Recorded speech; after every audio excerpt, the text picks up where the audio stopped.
उच्च स्तरीय आध्यात्मिक ज्ञान को ग्रहण करने के लिए आंतरिक स्तर पर हमारे में पात्रता होनी चाहिए या फिर हमारी आंतरिक व्यवस्था उच्च स्तरीय अध्यात्म के अनुकूल होनी चाहिए। और जैसे हम आंतरिक स्तर पर होते हैं वैसे ही हम बाहर को प्रकट होते हैं। भगवान गणेश जब उच्च स्तरीय अध्यात्म के लिए आंतरिक स्तर पर तैयार नहीं थे या फिर उच्च स्तरीय व्यवस्थाओं को वो संभाल नहीं पा रहे थे, तो उच्च स्तरीय व्यवस्थाओं के अनुकूल ना होने की वजह से भगवान शिव ने अपने पुत्र भगवान गणेश का सर काट दिया था। कि भगवान शिव के पुत्र होने के नाते बहुत सारी शक्तियां उन्हें जन्म से ही मिली हुई थी, जिस वजह से भगवान गणेश के अंदर अहंकार का संचार होने लगा था। वास्तव में असली वजह यही थी। तो जितनी ज्यादा हम उच्च स्तरीय आध्यात्मिक उपलब्धियां चाहते हैं, आंतरिक स्तर पर हम उतने सक्षम होने भी चाहिए। और जहां तक बात रही हमारे इस पृथ्वी लोक की, जहां 97 से भी ज्यादा प्रतिशत जो लोग हैं वो आंतरिक स्तर पर दूषित हो चुके हैं। मतलब बहुत बड़ी संख्या में इंसानों का अंतकण क्षतिग्रस्त हो चुका है। इसका जिम्मेदार अगर कोई है तो अध्यात्म को मानव निर्मित स्टडी के बीच में एक अभिन्न अंग ना बनाना। लेकिन हमारे इस भौतिक संसार में जो भी व्यवस्थाएं काम करती हैं वो राजनीति के अंडर में काम करती हैं। भले ही वो कोई भी व्यवस्था हो, लगभग 95% जिस तरह की भी मानव निर्मित व्यवस्थाएं इंसानों के बीच में चलती हैं वो राजनीति के अंडर में होती हैं। तो इंसानों के अंतकण के हनन होने का सबसे बड़ा जिम्मेदार मानव निर्मित राजनीति को कहा जाएगा, और ये गलत बिल्कुल भी नहीं होगा। और ओशो ने भी कहा था कि इस दुनिया से अगर राजनीति का पतन हो जाए तो ये दुनिया आज ही स्वर्ग बन जाएगी। मुझे ओशो की ये लाइन सबसे ज्यादा मजबूत लगती है और ये एक वास्तविक सत्य भी है। इस पृथ्वी लोक के जो युवा हैं वो 90% नशे की चपेट में आ चुके हैं, और इन सब का जिम्मेदार भी मानव निर्मित राजनीति ही है। अगर आप 100 लोगों के साथ में सर्वे करेंगे तो 97 लोग जो होते हैं वो किसी न किसी तरह का नशा करते हैं। ज्यादातर ये वाला या फिर ये वाला तो करते ही करते हैं, और मैं ये वैश्विक आंकड़े बता रहा हूँ। और ये सब करवाने के लिए जो ये मानव निर्मित राजनीति होती है ये अर्थव्यवस्था नाम के एक शब्द के साथ स्कैम करती है। आपने देखा होगा सड़कों पर एक के बाद एक एक्सीडेंट होते रहते हैं, और किसी भी तरह का कोई भी जागरूकता वाला जो अभियान होता है वो नहीं चलाया जाता है।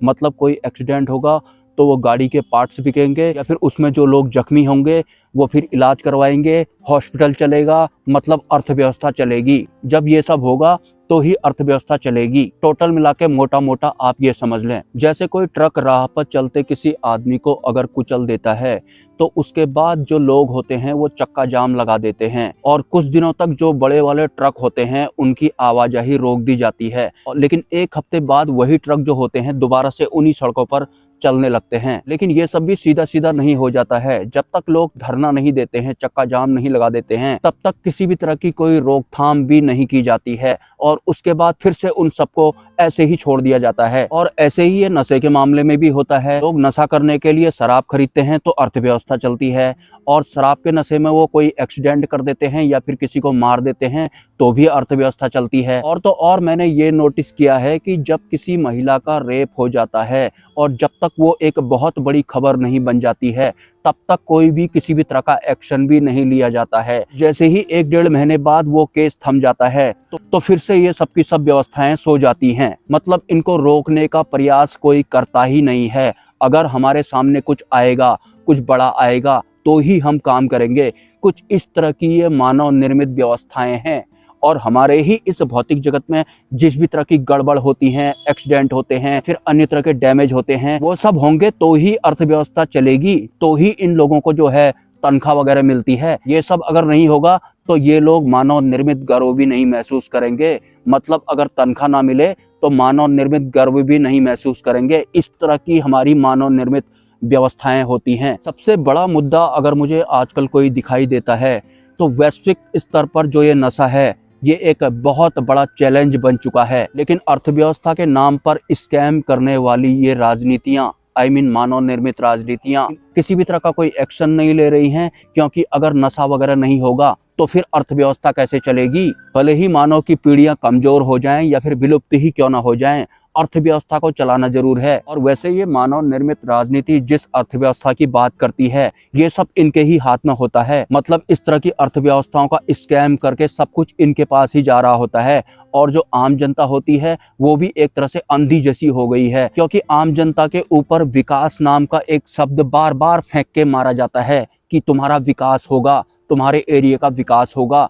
अगर आपको एक खबर सुनाई दे कि तुम्हारे एरिया में एक बहुत बड़ा डैम बनने वाला है या फिर एक बहुत बड़ा ब्रिज बनने वाला है, तो आम जनता को सीधे सीधे ये विकास लगता है और वो चाहते हैं कि जितने जल्दी हो सके ये ब्रिज बन जाए या फिर ये डैम बन जाए। जबकि जिसने ये खबर आम जनता के बीच में पहुंचाई होती है वो इसलिए पहुंचाई होती है ताकि जब ये डैम बनेगा तो हम 72 खरब रुपए का घोटाला करेंगे और किसी को पता भी नहीं लगेगा। नाम हमको एक ही देना है, अर्थव्यवस्था। और ये जो डैम वगैरह होते हैं या फिर ये ब्रिज वगैरह जो होते हैं, इनको बनाने के लिए इंजीनियर्स की जरूरत पड़ती है और आम जनता में ही बहुत सारे इंजीनियर होते हैं। अगर आम जनता जागरूक हो जाए ना, तो ये मानव निर्मित राजनीति वाले जो डैम या फिर जो ब्रिज बनाते हैं, इनकी जरूरत ही ना पड़े।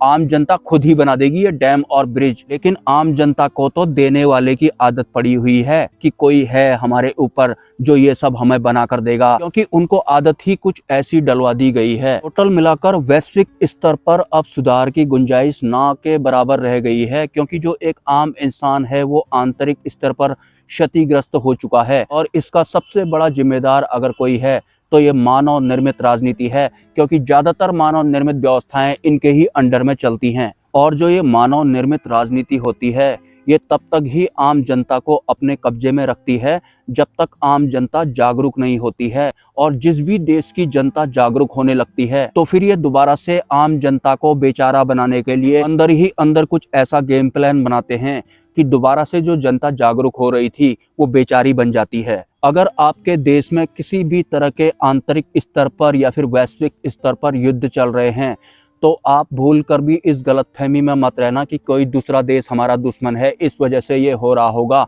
वास्तव में उस देश की जो जनता होती है वो जागरूक हो जाती है और उस जनता को दोबारा से बेचारा बनाने के लिए ये जो मानव निर्मित राजनीति होती है कुछ इस तरह का खेल करते हैं। क्योंकि आम इंसान अगर जागरूक हो जाता है फिर तो वो इन मानव निर्मित राजनीति वालों के बराबर पर हो जाता है और उसे इनका सारा का सारा गेम प्लान समझ में आ जाता है। इससे पहले कि राजनीति का गेम प्लान आम जनता को समझ में आ जाए, उससे पहले ही ये उनको बेचारा बना डालते हैं। भले ही इनको युद्ध ही क्यों ना करवाना पड़े या फिर भले ही दूसरे देश के साथ में मिलकर इनको बड़े स्तर पर युद्ध ही क्यों ना करवाना पड़े, आम जनता जो जागरूक होती है उनको दोबारा से बेचारा बनाने के लिए ही ये युद्ध करवाए जाते हैं। और हाल फिलहाल जितने भी ये युद्ध चल रहे हैं ये इस वजह से नहीं चल रहे हैं कि दो चार देश एक दूसरे के दुश्मन बन चुके हैं। उन देशों की जो आम जनता होती है वो जागरूक हो गई थी, जो कि वहाँ की मानव निर्मित राजनीति वाली व्यवस्थाओं को हजम नहीं हो रहा था, तो इन्होंने सांठगांठ करके इस हिसाब का युद्ध करवा दिया। दोबारा से उस देश की जो आम जनता है वो बेचारा बन रही है, धीरे धीरे उन्हें पता ही नहीं लग रहा है। बहुत सारे लोगों को तो समझ में भी आ जाता है, लेकिन तब तक ये एक बहुत बड़ी तादाद में आम जनता को बेचारा बना देते हैं। और आम जनता को बेचारा बनाना बहुत ज़्यादा आसान होता है। उसे भौतिक स्तर पर अगर कमज़ोर कर दिया जाता है, उसे पाई पाई का मोहताज अगर बना दिया जाता है तो वो उसके बाद बेचारा हो जाता है। फिर वो इस इंतजार में रहता है कि कोई उच्च स्तरीय राजनीतिक तत्व आएगा और हमारा भला करेगा, हमारे परिवार का भला करेगा, हमारा सब कुछ सही बना देगा, मतलब हमारा विकास करेगा। और जैसे ही विकास होने वाला होता है या फिर जैसे ही आम जनता जागरूक होने लगती है तो फिर वो राजनीतिक तत्वों के बराबर बन जाती है। और ऐसा ये कभी नहीं होने देते हैं, इसलिए ये दोबारा से आम जनता को बेचारा बना देते हैं, भले ही इनको किसी भी हिसाब से बनाना पड़े। आजकल के युवाओं की जिंदगी अगर मैं देखता हूँ तो मैले कुचैले पूमा के जूते पहने हुए, एक बियर की बोतल पकड़े हुए इंग्लिश गाना सुन रहे होते हैं, जो कि उनको समझ में भी नहीं आ रहा होता है। उनके दिमाग में कुछ ऐसा डाल दिया गया है कि अगर तुझे इस दुनिया में कुछ करना है तो तुझे हटकर करना पड़ेगा। वो हटकर क्या करना पड़ेगा वो तो उनको समझ में आता नहीं है। वो ज़्यादा से ज़्यादा मैले वाले पूमा के जूते पहन लेते हैं, एक बियर की बोतल पकड़ते हैं, जंगल में आते हैं और इंग्लिश गाना सुन रहे होते हैं बस।